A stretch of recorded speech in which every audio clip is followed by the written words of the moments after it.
We have all these autoimmune diseases, these exotic diseases. And again, I never heard of juvenile diabetes, rheumatoid arthritis, lupus, Crohn's disease, and 100 others that were just unknown when I was a kid. I never knew anybody with a peanut allergy.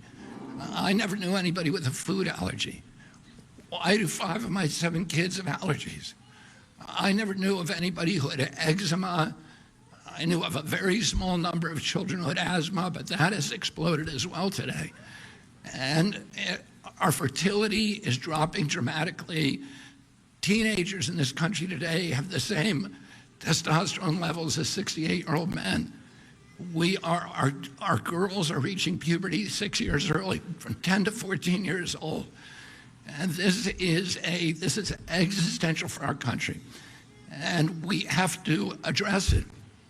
And one of the probably, when I met with, and I want to commend the food companies for working with us to achieve this agreement or this settlement.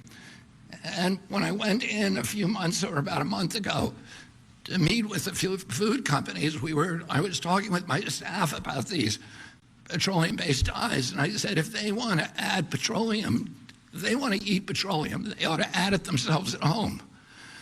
But they shouldn't be feeding it to the rest of us. And without our knowledge or consent. And unfortunately, we're going to get rid of the dyes, and then one by one, we're going to get rid of every ingredient and additive in food that we can legally address. One of the problems is that the industry, which all of these industries, cast a dark shadow historically over this agency. And there's so many conflicts that we are now systematically eliminating. That has allowed them to suppress the science. There's shockingly few studies, even on food dyes, and on all these other ingredients as well. And Jay Bhattacharya, who is here and who's running the director of NIH, is now narrowly targeting these kind of food additives for scientific study, so that one by one we can start eliminating them where they can. Where we can't, there's things that we'll never be able to eliminate, like sugar. And sugar is poison, and Americans need to know that. It is poisoning us. It's giving us a diabetes crisis. When I was a kid, I always say this, a typical pediatrician would see 1 case of diabetes in his lifetime. Today, it's 1 out of every 3 kids who walks through his office door. In our most recent study from NIH, 38% of American teens, it's half our adult population. This is existential. We are spending as much on mitochondrial disorders like diabetes as we spend on our military budget. We can't continue to exist like this.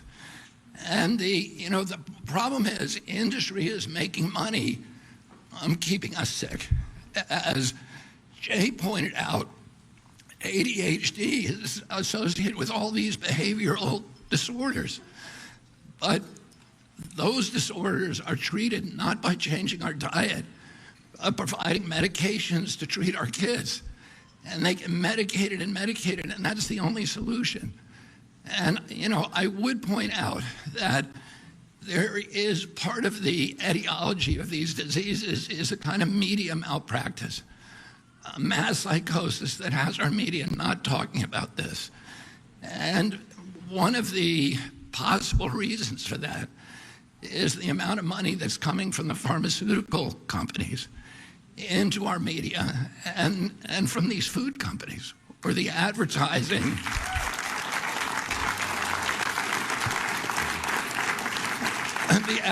The advertising has at least plays a factor. So that revenue, that extraordinary revenue stream, in disabling their capacity or their inclination for skepticism and for critical thinking. So Americans don't know what they're eating, and they don't know the implications of those things. And for those products, Mark Hyman says in his book, the 10-day sugar detox diet, which I'll give a plug to, is a very good book. He talks about how dangerous sugar is and how it's as addictive as crack.